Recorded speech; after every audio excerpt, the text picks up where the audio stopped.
രേണുസുതി കാണിക്കുന്ന ഇച്ചിരി ഓവർ അല്ലേ? എന്റെ ഒരു പരിധി ഉണ്ട്, അതിനനുസരിച്ച് ഞാൻ കാണിച്ചിരിക്കും. സുധിച്ചേട്ടൻ ഉണ്ടായിരുന്നു ഇങ്ങനെ ഒരു രീതിയിലൊക്കെ അഭിനയിക്കുമായിരുന്നു. അവസരം വന്ന് അഭിനയിക്കും. ഈ പറയുന്ന ആൾക്കാർക്ക് അന്ന് ഒരു ലേഡി സന്തോഷ് പണ്ഡിറ്റ് ആണോ എന്ന് ചില പോയിന്റിലൊക്കെ ആൾക്കാർ പലയിടത്തും കമന്റ് ചെയ്തു. പറഞ്ഞാൽ നിർത്തുപോയത് ഇല്ല.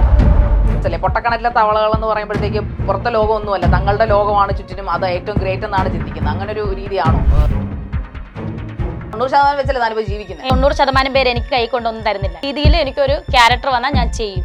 അതിനി കോമാളിയാണേലും ഞാൻ ചെയ്യും. അറിയില്ല, എനിക്ക് കിട്ടുന്ന ഇങ്ങനെ തികവ് കൊണ്ടല്ല, ഞാനത് പറഞ്ഞിട്ടില്ല. ഞാൻ അഭിനയത്തിന്റെ ശിശുവാണെന്ന് മാത്രമാണ് ഞാൻ പറഞ്ഞിട്ടുള്ളത്. ശിശുവെന്നല്ല, അത് പഠിച്ചിട്ടുമില്ല, അറിയത്തുമില്ല. ഞാൻ ബോൾഡ് ആകുമ്പോ അത് അഹങ്കാരമാവും, ദാഷ്ട്യവും. അത് എന്റെ കുറ്റമല്ല. ഡെഫിനിഷൻ അല്ല ബോൾഡ്. അതെനിക്ക് അറിയത്തില്ല, അതൊന്നും പഠിക്കണല്ലേ. സുധിക്ക് ആരും സ്ഥലവും തന്നിട്ടില്ല, വീടും വെച്ചിട്ടില്ല. സുധിക്ക് കൊടുത്തിട്ടില്ല. അതിനകത്ത് ആരും തന്നിട്ടില്ല. പരത്തി അടിക്കാനൊക്കെ അറിയാം നന്നായിട്ട്. സുധിച്ചേട്ടന്റെ മരണത്തിന് മുൻപ് രേണു സുധിയെ ആൾക്കാർക്ക് അധികം അറിയത്തില്ലായിരുന്നു. പക്ഷെ സുധിച്ചേട്ടൻ മരിച്ചു കഴിഞ്ഞപ്പോ ഇപ്പോ കുറെ അധികം ആൾക്കാർക്ക് അറിയാം, കുപ്രസിദ്ധിയായിട്ട് തന്നെ അറിയാം. സുധിച്ചേട്ടൻ ഉണ്ടായിരുന്നെങ്കിൽ താങ്കൾ ഇങ്ങനൊരു വേഷങ്ങളോ അല്ലെങ്കിൽ ഇങ്ങനൊരു രീതിയിലോ ഒക്കെ അഭിനയിക്കുമായിരുന്നു? അവസരം വന്നാൽ അഭിനയിക്കും. സുധിച്ചേട്ടൻ സമ്മതിച്ച് അഭിനയിക്കും. സുധിച്ചേട്ടൻ സമ്മതിക്കുമെന്ന് തോന്നുന്നുണ്ടോ? തോന്നുന്നുണ്ട്, കാരണം എനിക്ക് അദ്ദേഹത്തെ അറിയാം, എന്നെ അദ്ദേഹത്തിന് അറിയാം. എന്തുകൊണ്ടാണ് ഇതിനു മുൻപ് അങ്ങനെ അഭിനയിക്കാതിരുന്നത്? വന്നിട്ടില്ല അവസരം. അപ്പൊ ഇപ്പൊ പുതിയ അവസരങ്ങൾ താങ്കൾ സൃഷ്ടിക്കുന്നതാണോ അതോ വരുന്നതാണ്? ഞാൻ അങ്ങോട്ട് കയറി സൃഷ്ടിച്ച കള്ളമല്ലേ? ഇല്ലില്ല, ഒരിക്കലും അല്ല, സത്യം. ഞാൻ അങ്ങോട്ട് കയറി ആരോടും ചോദിച്ചിട്ടില്ല എന്നെ അഭിനയിപ്പിക്കാവോ, എന്നെ ഫോട്ടോഷൂട്ട് ചെയ്യിപ്പിക്കാവോ, ഒന്നും ചോദിച്ചിട്ടില്ല. ഇങ്ങോട്ട് വരുന്നത് ചെയ്യും. രേണുസുതി എന്ന വ്യക്തിഹത്യ ചെയ്യുമല്ല, പക്ഷെ ഈ പറയുന്ന ആൾക്കാർക്ക് അന്ന് ഒരു ലേഡി സന്തോഷ് പണ്ഡിറ്റ് ആണോ എന്ന് ചില പോയിന്റിലൊക്കെ ആൾക്കാർ പലയിടത്തും കമന്റ് ചെയ്യുന്നത് കണ്ടിട്ടുണ്ട്. തീർച്ചയായിട്ടും. സന്തോഷ് പണ്ഡിറ്റിനെ സംബന്ധിച്ചിടത്തോളം പുള്ളി പറഞ്ഞ എനിക്ക് പൈസയുണ്ട്, ഞാൻ സ്വന്തമായിട്ട് എഴുതിയൊരു സാധനം, എനിക്ക് പൈസ ഇല്ല, അതാണ് വ്യത്യാസം. ഓക്കെ, പൈസ ഇല്ല, പൈസയ്ക്ക് വേണ്ടിയിട്ട് മാത്രമാണ് ഇങ്ങനെയൊക്കെ കാണിക്കുന്നത്. പൈസയ്ക്ക് വേണ്ടിയിട്ട് മാത്രമാണ്. ഇപ്പം എൻ്റെ പാഷനും കൂടാണ് അത്. എനിക്ക് പൈസ ആവശ്യമുണ്ട്, കാരണം ജീവിക്കണമെങ്കിൽ പൈസ വേണം. എൻ്റെ വീട്ടിൽ ഞാൻ മാത്രമാണ് ജോലി ചെയ്യുന്നത്, എൻ്റെ പപ്പായ്ക്ക് ജോലിക്ക് പോകാൻ പറ്റത്തില്ല. സൂചിച്ചേട്ടൻ മരിച്ചും പോയി. ദുബായി പോവാണെങ്കിൽ എനിക്ക് കുഴപ്പമില്ലായിരുന്നു, സൂചിച്ചേട്ടൻ മരിച്ചാ പോയത്. സോ എനിക്ക് ഇറങ്ങേണ്ട അവസ്ഥ വന്നു, അങ്ങനെ ഞാൻ ചെയ്യുന്നു. അങ്ങനെയാണെങ്കിൽ ഒരുപാട് ജോലികളില്ലേ വേറെ? ഇല്ല, എനിക്കിതാണ് ഇഷ്ടം.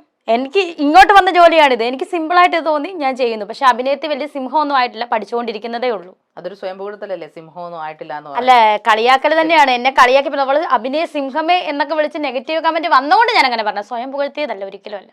ഞാൻ സ്വയം പുകഴ്ത്തിയുള്ള ആളല്ല. ഞാൻ സ്വയം പുകഴ്ത്തിയുള്ള ആളല്ല. അല്ലല്ല, ഞാൻ എത്രത്തോളം എന്നെ താത്തിടാവോ അത്രത്തോളം താക്കുന്ന ആളാ ഞാൻ തന്നെ. കുട്ടികൾ രണ്ടുപേരും സ്കൂളിൽ പഠിക്കുന്നവരല്ലേ? മൂത്തമ്മ കോളേജിൽ പഠിക്കുന്ന. അപ്പൊ ഇവരെ രണ്ടുപേരും താങ്കളുടെ ഈ ഒരു കുപ്രസിദ്ധി ബാധിക്കുന്നില്ലേ? എവിടുന്ന്?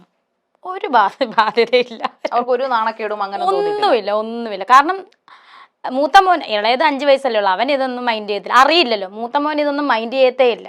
അമ്മയുടെ ഇഷ്ടം ചെയ്യുക, അമ്മയ്ക്ക് ഇഷ്ടമുള്ള ചെയ്യുക, അവൻ്റെ കാര്യം. എന്തെങ്കിലും ഉണ്ടെങ്കിൽ സംസാരിക്കും, പറയും, അത്രേ ഉള്ളൂ. അല്ലാതെ ഇന്ന് ഈ നിമിഷം വരെ അമ്മ എന്തുകൊണ്ട് ഇങ്ങനെ കേൾപ്പിക്കുന്നു എന്നെ, ഇന്ന് വരെ, അല്ലെങ്കിൽ എന്നോട് ഇന്ന ആള് വിളിച്ചു പറഞ്ഞു അമ്മ അങ്ങനെ, ഇന്ന് വരെ അവൻ പറഞ്ഞിട്ടില്ല. അങ്ങനെ പറഞ്ഞാൽ നിർത്തുപോയത്? പറഞ്ഞാൽ നിർത്തുമോ എന്ന് ചോദിച്ചാൽ എന്ത് നിർത്താനാണ്? അഭിനയമോ? അതെ, ഇല്ല, അഭിനയം അങ്ങനെ അവൻ പറയത്തില്ലെന്ന് എനിക്കറിയാം. അവൻ എന്റെ മകനാണ്. അവൻ പ്രായപൂർത്തിയാകുന്നതിന് മുന്നേ എന്നെ ഏൽപ്പിച്ചാണ് സൂചേട്ടൻ. അപ്പം എന്റെ മകൻ അമ്മ ഇനി അഭിനയിക്കരുത് എന്ന് പറയത്തില്ല, കാരണം അവനിപ്പോ 20-21 വയസ്സാകാറായി.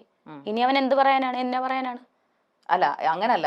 അതായത് താങ്കൾ അഭിനയം ഈ എക്സ്ട്രീം ലെവലിലേക്ക് പോകുമ്പോൾ ഇപ്പൊ കുറെ കൂടെ താങ്കൾ വേറെ ഇന്റർവ്യൂവിൽ താങ്കൾ ഒരു വ്യക്തി ചോദിക്കുന്ന ചോദ്യത്തിന് മറുപടി ആയിട്ട് താങ്കൾ പറയുന്നുണ്ട്, ചിലപ്പോൾ ഇപ്പോ ഞാൻ അങ്ങനെ പറയുന്നില്ല, ചിലപ്പോൾ ഞാൻ അഭിനയിച്ചേക്കാമെന്ന് പറയുന്നു.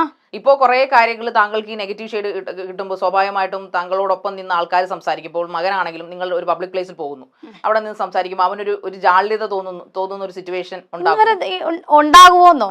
ഇന്ന് വരെ ഉണ്ടായിട്ടില്ല അങ്ങനെ. അവൻ എന്നോടും പറഞ്ഞിട്ടില്ല ഇന്ന് വരെ. അവൻ പറയുന്ന അമ്മയുടെ ഇഷ്ടം അതാണ്. അമ്മയോടുള്ള സ്നേഹം കൊണ്ട് പറയാത്തതാണെങ്കിലും, അമ്മയോടുള്ള സ്നേഹം കൊണ്ട് പറയാത്താണെങ്കിൽ പോലും അവൻ പറയേണ്ടതാണല്ലോ. അവൻ എത്ര നാണക്കേടാണ് അവൻ പറയേണ്ടതാണ്. മോന് ചിന്തിക്കുകയാണ്, അമ്മയുടെ ഇഷ്ടത്തിനല്ലേ അമ്മ ഇപ്പൊ അഭിനയിക്കുന്നത്, ഞാൻ പറഞ്ഞത് കൊണ്ട് ഇനി അമ്മയ്ക്ക് ഒരു പിണക്കം എന്നോട് വേണ്ട എന്ന ചിന്താഗതി. അങ്ങനെ അവനറിയാം ഞാൻ പിണങ്ങത്തില്ലെന്ന് അവനറിയാം. എന്ത് പറഞ്ഞാലും ഞാൻ പിണങ്ങത്തില്ല. കാരണം സൂചേട്ടൻ ഉള്ളപ്പോൾ പോലും ഞാൻ വഴക്ക് പറയത്തില്ലായിരുന്നു അവനെ. എന്ത് കാണിച്ചാലും ഞാൻ വഴക്ക് പറഞ്ഞിട്ടില്ല. അപ്പൊ സൂചേട്ടൻ തന്നെ എപ്പോഴും പറയും, എടി നീ വഴക്ക് പറഞ്ഞാൽ അവൻ കേൾക്കും. എന്തെങ്കിലുമൊക്കെ കുഞ്ഞല്ലായിരുന്നു അന്ന്, സ്കൂളിലൊക്കെ പോകാൻ പറയുമ്പോൾ എടി നീ പറഞ്ഞാൽ അവൻ കേൾക്കും. കാരണം സുചേട്ടൻ അറിയായിരുന്നു ഞാൻ വഴക്ക് പറയാതാണ് അവനെ ഇത്രയും നാളും. ഇനിയിപ്പോ എന്നെ വഴക്ക് പറയാൻ അവൻ വലിയ കുട്ടിയായില്ലേ, എന്നെക്കാളും മുതിർന്ന്. അപ്പൊ മുതിർന്തോറും ആണല്ലോ കുഞ്ഞ്, ഇപ്പൊ ആൺകുട്ടിയെ സംബന്ധിച്ചിടത്തോളം മുതിർന്തോറുമാണ് അവന്റെ അഭിമാന ബോധവും അവന്റെ മറ്റു കാര്യങ്ങളൊക്കെ. എന്റെ ഒരു അഭിനയം കൊണ്ട് അവന് അഭിമാനക്കുറവൊന്നും ഉണ്ടായിട്ട് എനിക്ക് തോന്നുന്നില്ല, ഇതുവരെയുള്ളത് തോന്നുന്നില്ല. നാളെ എന്താവും എനിക്കറിയില്ല. ഞാനിപ്പോ പറഞ്ഞ പോലെ നേരത്തെ പറഞ്ഞ പോലെ എക്സ്ട്രീം ലെവലിൽ പോയി കഴിഞ്ഞാൽ ചിലപ്പോൾ അവൻ പറയായിരിക്കും. പക്ഷെ അത് ഈ രേണുവിന്റെ കോൺഫിഡൻസ് അല്ലേ, പൊട്ടക്കണറ്റിലെ തവളകൾ എന്ന് പറയുമ്പോഴത്തേക്ക് പുറത്തെ ലോകമൊന്നുമല്ല, തങ്ങളുടെ ലോകമാണ് ചുറ്റിനും, അത് ഏറ്റവും ഗ്രേറ്റ് എന്നാണ് ചിന്തിക്കുന്നത്. അങ്ങനെ ഒരു രീതിയാണോ രേണു അവലംബിക്കുന്നത്? ഞാൻ എന്റെ ലോകം ഗ്രേറ്റ് ആണെന്നല്ല പറയുന്നത്, ഞാൻ ചില നിലപാടുകൾ എടുക്കുന്നത് എനിക്ക് അനുയോജ്യമായിട്ടുള്ള കാര്യങ്ങളാണ്. അല്ലാതെ ഈ ലോകം ഗ്രേറ്റ്, എന്റെ സ്വന്തം ലോകം ഗ്രേറ്റ് ആണെന്ന് ഞാൻ ഇന്നുവരെ പറഞ്ഞിട്ടില്ല. ഞാൻ എന്റെ നിലപാടുകൾ ഞാൻ ഉറച്ചു നിൽക്കുന്നു.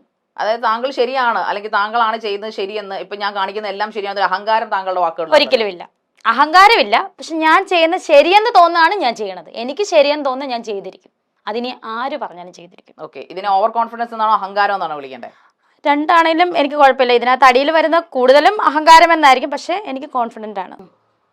മരിച്ചുപോയ ഒരു കലാകാരനോടുള്ള ബഹുമാനം അദ്ദേഹത്തിന്റെ ഭാര്യയോടുള്ള വെറുപ്പിലേക്കാണ് പൊതുസമൂഹത്തെ കൊണ്ടെത്തിച്ചത്. കാരണം ഞാൻ അഭിനയിക്കുന്ന ചിലവർക്ക് ഇഷ്ടപ്പെടുന്നില്ല. ഞാൻ അങ്ങനെ ചെയ്യുന്നു, ഇങ്ങനെ ചെയ്യുന്നു, കോമാളിയാകുന്നു എന്നൊക്കെ പറയുന്നതുകൊണ്ടായിരിക്കും ഇങ്ങനെ ഒരു സ്റ്റേറ്റ്മെന്റ് വന്നത്. ഞാനൊന്ന് പറയട്ടെ, ഈ സുധിച്ചേട്ടനെ എല്ലാവർക്കും ഇഷ്ടമായിരുന്നു, അതെ, എല്ലാവർക്കും. പക്ഷെ ഈ ചിലവരാരാണ്?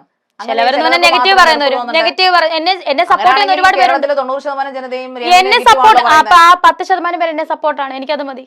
ഓക്കെ, 10% പേര് സപ്പോർട്ട്, അത് മതി. ഓക്കെ, 90% വെച്ചല്ലേ താനിപ്പോ ജീവിക്കുന്നത്. എനിക്കത് അത് പറഞ്ഞിട്ട് കാര്യമില്ല. ഞാൻ ആരും എനിക്ക് ഈ 90% പേര് എനിക്ക് കൈ കൊണ്ടൊന്നും തരുന്നില്ല. ഞാൻ അഭിനയിക്കുന്നു, എനിക്ക് അതിനുള്ള ചെറിയ പൈസ കിട്ടുന്നു, ഞാൻ ജീവിക്കുന്നു. എന്ത് കോമാളിത്തരം പറഞ്ഞാലോ അഭിനയിക്കുവോ? എന്ത് കോമാളിത്തരം? എനിക്ക് ഞാൻ പറഞ്ഞല്ലോ, എനിക്ക് കംഫോർട്ട് എന്ന രീതിയിൽ എനിക്കൊരു ക്യാരക്ടർ വന്നാൽ ഞാൻ ചെയ്യും. അതിന് കോമാളിയാണേലും ഞാൻ ചെയ്യും. നെഗറ്റിവിറ്റി ഇരുന്നു വാങ്ങുന്ന രേണുവിന് സെൽഫ് പ്രൊമോഷൻ തന്നെയാണ് ഉദ്ദേശം. അത് ഞാൻ തെറ്റാന്ന് പറയുന്നു. ഞാൻ സെൽഫ് പ്രൊമോഷൻ ഒന്നുമല്ല, അങ്ങനൊന്നും ഞാൻ, എനിക്കറിയത്തില്ല. എനിക്ക് കിട്ടുന്നതന്നെ നെഗറ്റീവാണ്, ഞാൻ സ്വീകരിക്കുന്നു, അത്രേ ഉള്ളൂ. അല്ലാതെ സെൽഫ് പ്രൊമോഷൻ ആയിട്ടൊന്നും ഞാൻ കാണുന്നൊന്നുമില്ല. സെൽഫ് പ്രൊമോഷൻ വേണ്ടിട്ടല്ലേ ഈ? ഒരിക്കലുമല്ല. എനിക്കറിയില്ല, എനിക്ക് കിട്ടുന്ന ഇങ്ങനെ ഒരു പോയിന്റിൽ ഇംപ്രവൈസ് ചെയ്യാനായിട്ട് താങ്കളുടെ അഭിനയം ഒരു കണ്ടിന്യൂസ് ആയിട്ട് നമ്മളൊരു 2 ആൽബം ഇരുന്ന് കാണുവാണെന്നുണ്ടെങ്കിൽ ഇതിൽ ഒന്നിലും ഒരു മാറ്റവും ഇല്ല, ഈ സെയിം കാണാൻ വ്യൂ എന്തിനാ കാണുന്നത്? കാണുന്നവരുണ്ടല്ലോ, ഇഷ്ടമുള്ളവരല്ലേ ചീത്ത വിളിച്ചാലും കാണുന്നുണ്ടല്ലോ, എനിക്കത് മതി. അതിനുവേണ്ടി മാത്രമാണ് കാണുന്നത്, തികവ് കൊണ്ടല്ല. ഞാനത് പറഞ്ഞിട്ടില്ല.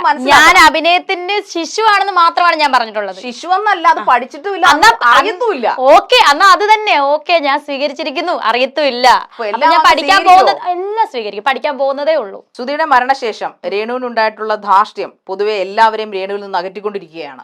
എനിക്ക് എന്റെ ധാർഷ്ട്യം എന്ന് പറഞ്ഞാൽ, എന്നെ ഒരു മനുഷ്യനാണ് ഞാൻ, എന്നെ ചുമ്മാ ആവശ്യമില്ലാത്ത പറഞ്ഞാൽ എനിക്ക് ഇങ്ങനെ തന്നെ ബോൾഡായിട്ട് പെരുമാറാൻ. ഞാൻ ബോൾഡ് ആകുമ്പോൾ അത് അഹങ്കാരമാവും, ധാർഷ്ട്യമാവും. അത് എന്റെ കുറ്റമല്ല. ഇപ്പൊ സംസാരിക്കുന്ന പോലും എനിക്ക് ഞാൻ ധാർഷ്ട്യമല്ല, ഞാൻ ബോൾഡ്. ഡെഫിനിഷൻ അല്ല ബോൾഡ്. അതെനിക്ക് അറിയത്തില്ല, അത് മറ്റുള്ളവർ എടുക്കുന്ന രീതി. ഞാൻ പറയുന്നത് ഇതൊക്കെ ഒന്ന് പഠിക്കണം രേണു, പഠിക്കണം. വേറൊന്നും കൊണ്ടല്ല, കണ്ണാടിയെ നോക്കി അഭിനയം, സമയം നോക്കും, സമയം കിട്ടുവാണെങ്കിൽ ഞാനത് ചെയ്യാം. ഞാൻ സ്വീകരിച്ചിരിക്കുന്നു. സുധിച്ചേട്ടന്റെ മരണശേഷം നിങ്ങളെ സഹായിക്കാൻ വന്നവരുടെ മനസ്സ് വേദനിപ്പിക്കുന്ന രീതിയിലാണ് നിങ്ങളുടെ പ്രവർത്തികൾ. എനിക്കറിയത്തില്ല, ഞാൻ അവരുടെ മനസ്സ് വേദനിപ്പിച്ചിട്ടില്ല. എല്ലാവർക്കും അറിയത്തില്ല, എനിക്കറിയില്ല, കാരണം അവരുടെ മനസ്സ് എനിക്കറിയത്തില്ല. എനിക്ക് അവരുടെ മനസ്സ് അറിയത്തില്ലെന്ന് പറയുന്നത് എനിക്കറിയത്തില്ല. ഞാൻ എന്നെ ഒരുപാട് പേര്, സൂചിച്ചേട്ടൻ മരിച്ചതിന് ഒരുപാട് പേര് സഹായിച്ചിട്ടുണ്ട്. അവരുടെയൊക്കെ മനസ്സ് ഞാൻ എങ്ങനെ അറിയുന്നത്? അവരോടൊക്കെ എപ്പോഴും താങ്ക്സ്. നല്ല മനസ്സായതുകൊണ്ടല്ലേ താങ്കളെ സഹായിച്ചത്.